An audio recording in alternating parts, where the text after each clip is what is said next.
A new poll showing Spencer Pratt within striking distance in the LA mayoral race. And he told Fox and Friends earlier this week how he's appealing to all voters. I'm a registered Republican, but my supporters are all Democrats. All I focus on is the truth. I'm the look-around candidate. I do basics. I don't do national politics. I don't do parties. I just say, look, they're stealing all of our tax money to give it to drug addicts. I have Republicans that love me. I have Democrats that love me. I have independents that love me. Even some socialists message me, and they're like, hey, don't be so mean to us. We like you, too. I'm like, sorry, I don't mess with socialists. Here to react is Fix California senior advisor and former DHS spokeswoman, Katie Zacharia. So awesome to have you in person in studio. So what is it about Spencer Pratt's campaign that is appealing to such a broad section of people? He's really running a nonpartisan race, right? He is offering practical solutions. I fled Brentwood, California. The issues he's talking about, homelessness, crime, surging, just problems, issues with streetlights, issues with the roads, these are practical problems that he has practical solutions for. And Karen Bass has yet to fix any of these. One thing is the reservoir that's still unfilled. It's a 117 million gallon reservoir, and she has yet to fill it in 500 days since the Palisades fire passed. So Spencer Pratt is just on the spearheading the practical solutions. And of course, Karen Bass, longtime Democrat operative in California. She's the incumbent in a Democrat city, in a Democrat state, been endorsed by the Democrat governor, and she's sitting at 26%, and he's just statistically insignificantly behind her.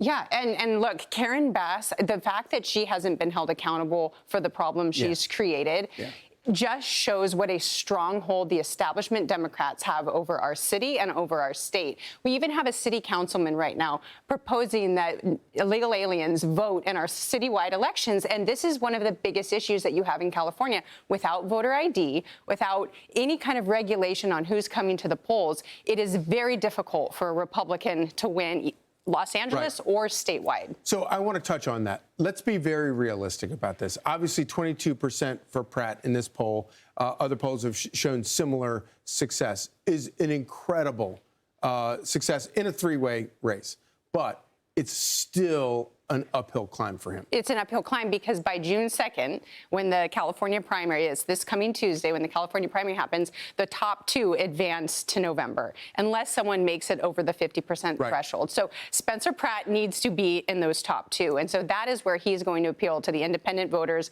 The day of, voters are going to hopefully go to the polls, go over potholes as they're going there, have broken streetlights, and think, man, Karen Bass isn't doing it. Let's go to Spencer Pratt. And do you feel confident that if he does make it into those two in a head-to-head match with either one of those, he could actually win?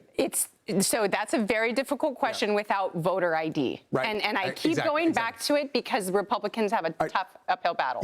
All right, so I want to get to the second thing real quickly. Tom Steyer, who, of course, is a billionaire running for governor, has posted a video showing vowing to protect trans youth. Watch this. You're set on just basically a set choice on where you stand with trans athletes. I am. It's the job of the governor to stand between danger and Californians and to protect them from all the malign influences in this world. And I'm so proud of you for what you're doing. Thank you. So proud of you for succeeding. So proud of you for competing. And I'm going to hope like heck that you don't just make state, but you do really well there. So Tom Steyer sees a biological male competing in girls' sports and vows to protect the biological male. Against President Trump's executive order getting men out of women's sports. And as we see this coming June, the Supreme Court will be reviewing and hopefully issuing a case on Title IX. So Tom Steyer might be out of line with federal law or incoming federal law. But that is also out of touch with the California voter. Even Gavin Newsom walked back his support for biological males competing in female sports because he knows, as in his words, it's inherently unfair. But Sarah, the top contender right now for the Democrats in the gubernatorial race still has not issued a decisive statement on this. So Steyer has really taken a divergent path, and I think is going to become highly unpopular as he nears the election. Yeah, especially having to get into the general election from that. And you wonder why Spencer Pratt is doing so well in a place like California. It's because people like Tom Steyer. Katie Zacharia, It's so great to see you in person. Thank you. Be sure to like and subscribe for all the Fox News latest on YouTube and catch full shows streaming now on Fox One.